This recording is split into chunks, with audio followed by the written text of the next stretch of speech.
Let the words of my mouth and the meditation of my heart be acceptable in your sight, O Lord, my rock and my redeemer. Amen.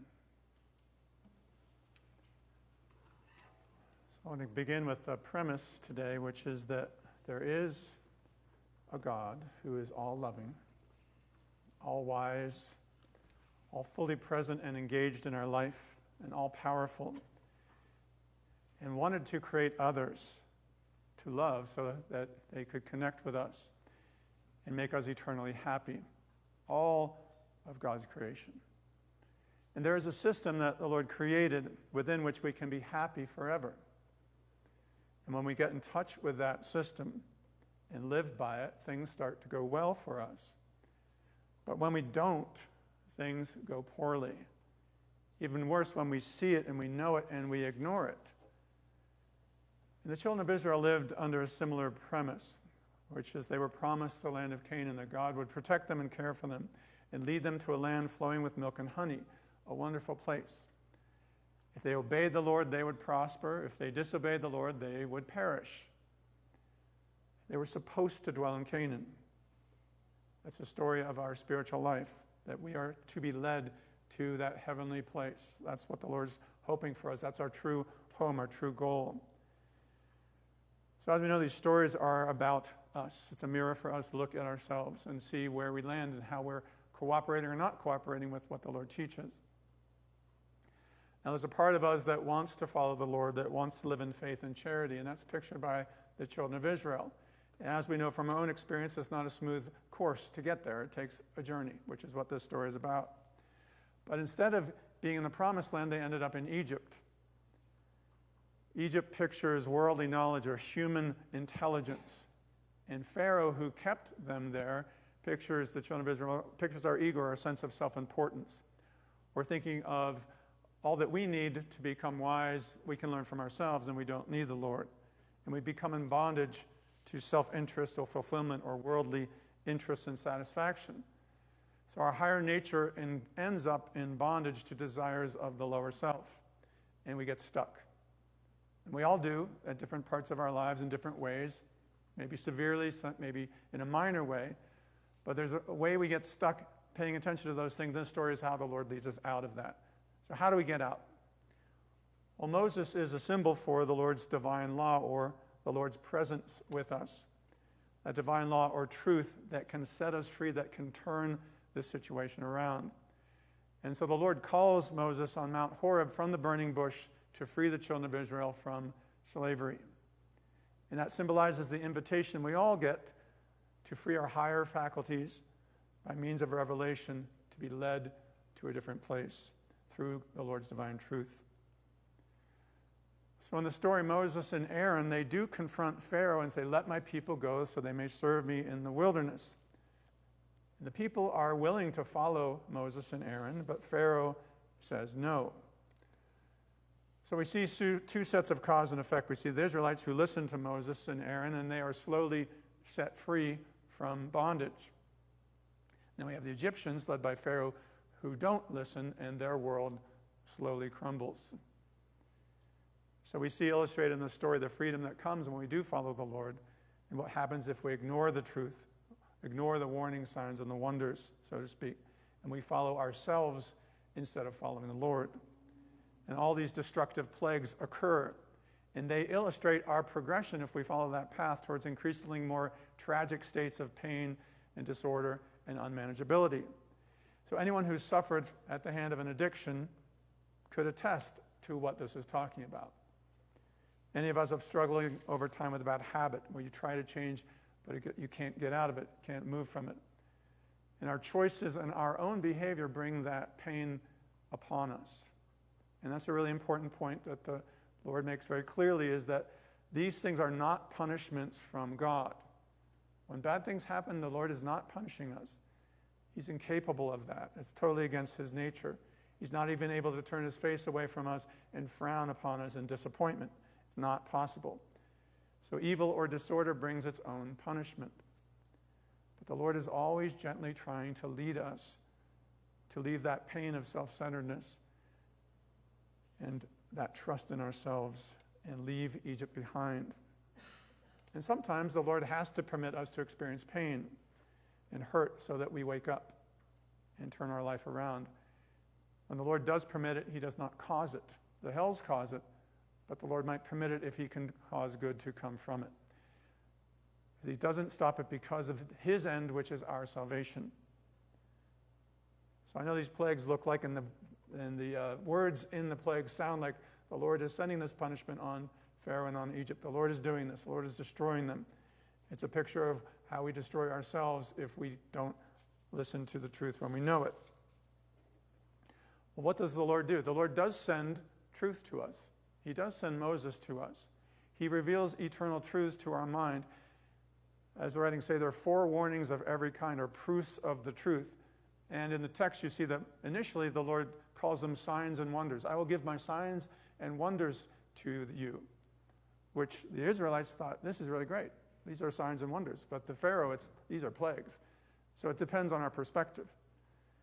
So Moses is the Lord's divine truth, our experience of it in our life. It can have a powerful influence for good, or it can cause a judgment or plagues, or our reaction to wanting to avoid it, to deny it, to falsify it, to reject it. So all of us have that Pharaoh within us, that stubborn, defensive part of us that says, I don't need to change. I can manage this. That part of us that sees the truth as a plague, or the Lord's trying to mess with us. Like, why do you make my life so hard?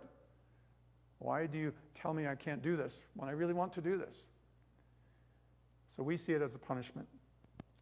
But it's foresight of what we're going to be like if we don't possess faith of some kind. So we need to do something about our spiritual life. So the truth, you could say, the Lord's truth, when he reveals it to us, is like signs and wonders, and they're everywhere if we pay attention to them. How many of you saw signs and wonders this morning on your way to church? Stop signs, and red lights, and green lights, and merge signs, and one-way signs. There are all kinds of signs to keep us safe on our way here. And it looks like, I don't know who didn't make it, but it looks like we all arrived safely by heeding those signs. But we can ignore them, right? And things can go badly for us. We can hurt ourselves, we can hurt somebody else. And sometimes bad things happen. I forget when it was, a year or so ago, I had a simple thing in a parking lot, backing up. I just backed up and I hit somebody else's car, because I didn't stop and look. It's like, but now I really do stop and look. I pay close attention. I learned my lesson. You got to pay attention to these simple things. We can pay attention to the signs and wonders when it comes to our own bodies, our own physical health. We may observe that we are gaining weight. We may experience that we're losing weight, or that we have chest pain or shortness of breath or dizziness or joint or muscle pain. We can heed these warnings and pay attention to them, or we can ignore them, and maybe something worse can happen.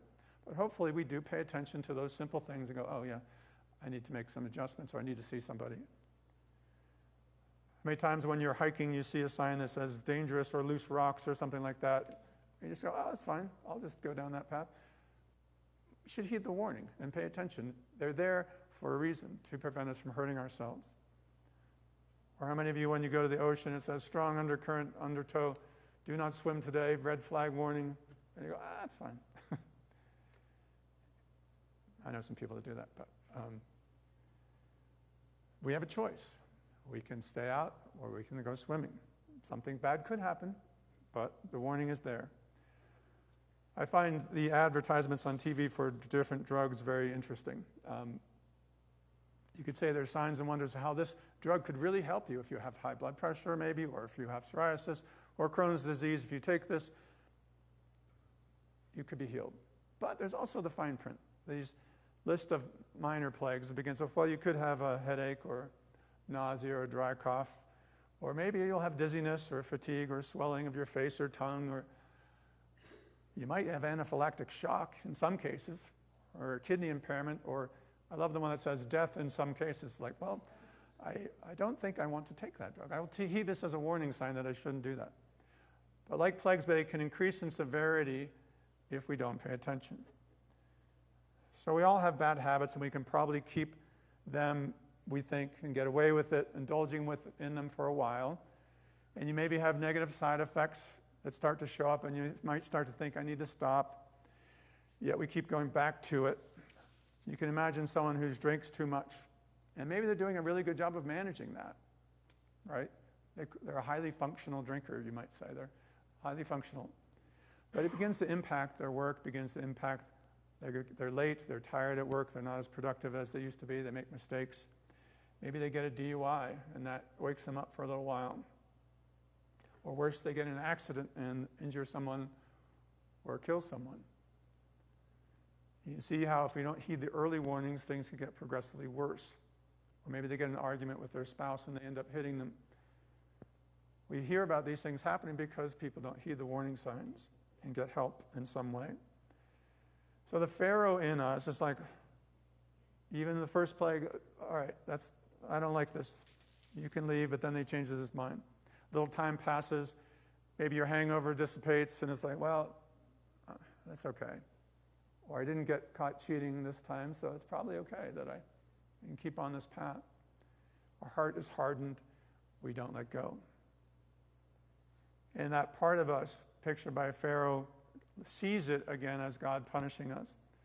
You ever do that where you do something that you know you shouldn't, and you're like, Lord, why are you making this so hard for me? Why don't you give me a break? It's a very human thing. The bottom line is keeping the Israelites as slaves was wrong. Pharaoh should have responded when he heard it, okay, you're right, this isn't the right thing to do. I will let them go. And he didn't. We all face similar things we know are hurtful, we know we shouldn't do, and yet we do them anyway. And we should say when we're faced with the truth of the situation, you're right, I'll let go. But when we don't, there can be signs and wonders, so to speak, or plagues or warnings.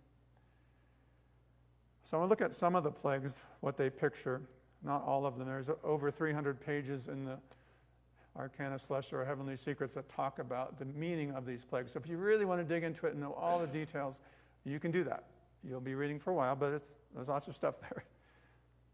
But we talked about initially when Moses threw down the rod and it turned into a serpent. It's not, most people don't think of that as a plague, but the writings actually call it one of the 11 plagues.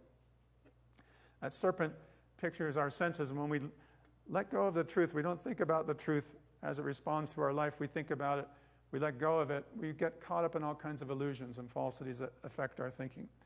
And they can harm us, just like a serpent can harm us. So I want to keep the Lord's truth in hand and not discard it to the ground. But that second sign or warning, when we disregard the truth, is the river turns to blood. The truth that we know is what water pictures, becomes falsified. And we can't do what's right if we don't know what's right, because we're twisting the truth in our mind. So it becomes useless to us, just like they couldn't drink the water because it was blood. The truth is not useful to us because it's become falsified in our thinking. The next step downward is this abundance of frogs that infest the land. And I love this one because it's kind of like these, you imagine the croaking of frogs, like all this stuff going on, and how it just goes after us and fills every part of our lives, this incessant croaking.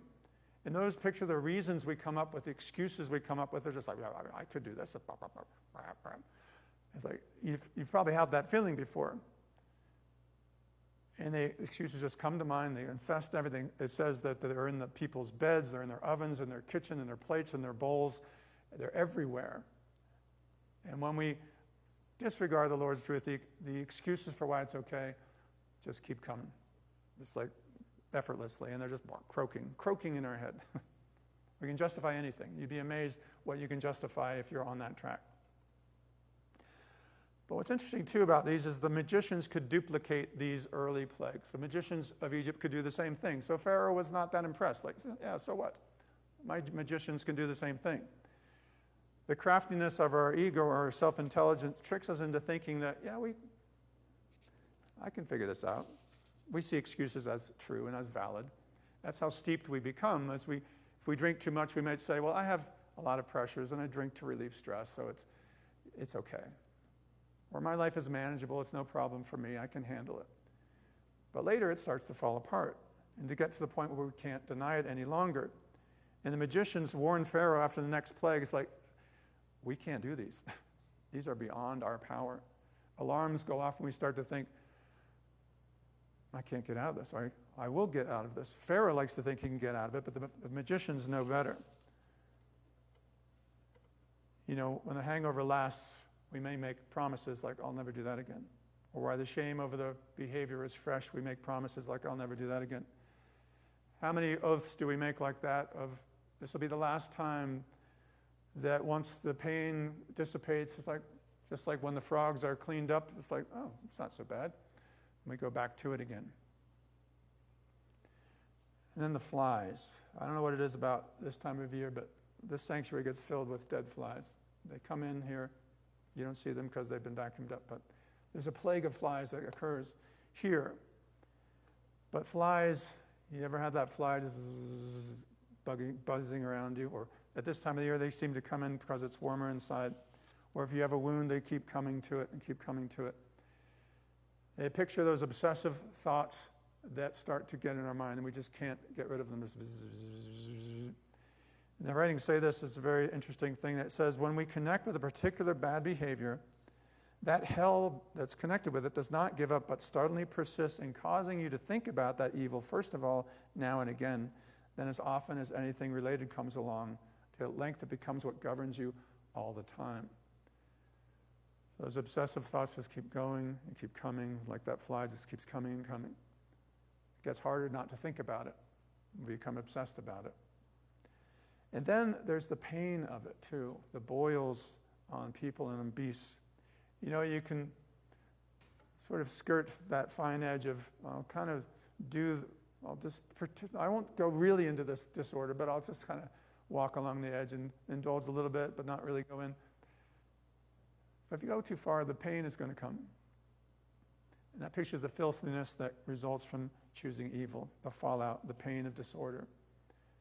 The spouse who knows that they just harmed their marriage or ruined their marriage by their choices. Or they damage their relationship with their child because of their angry outbursts or hurtful criticism. And we wonder how we can fall so far. And we fall so far because we reject the Lord's protection. When we choose evil, the Lord doesn't walk away from us. We walk away from the Lord's protection. And that hail, that destructive power of falsity that just comes in and starts to mess with every truth that we have in our mind, like killing all the green things that grow. Just a crushing impact of lie after lie that destroys those things. Then the locusts come in and eat what's left. Again, falsity just consumes what's true in us till there's nothing left to guide us. And the result is darkness. Darkness which can be felt. And finally, the death of the firstborn. What is the firstborn? The firstborn is love. Love is our firstborn. That's what's first in our hearts that drives us. And if we keep going down this path, that too will be lost. I think it's interesting too that if you look at the creation story, this is almost like a reverse of that story. Well, it starts in darkness. There's nothing there. There's a void and emptiness, and slowly there's light, and there's water above and water beneath, and there's dry ground, and green things start to grow, and birds and fish and animals, and then the human beings, and it's just like slowly goes back almost to the point of pre-creation when there's nothing left there.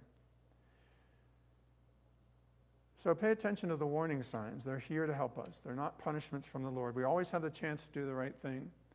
The Lord says, let my people go that they may serve me. We need to walk away from Pharaoh's control of our lives, that sense that we can figure it out, that we know better, that satisfies our ego, and become entrenched in that.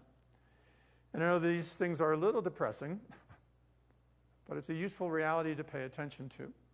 And it's part of the story, part of our story. The Lord actually tells us the old self, that part of us, we can picture it as Pharaoh in the story, that old part of us has to die before the new one can be conceived.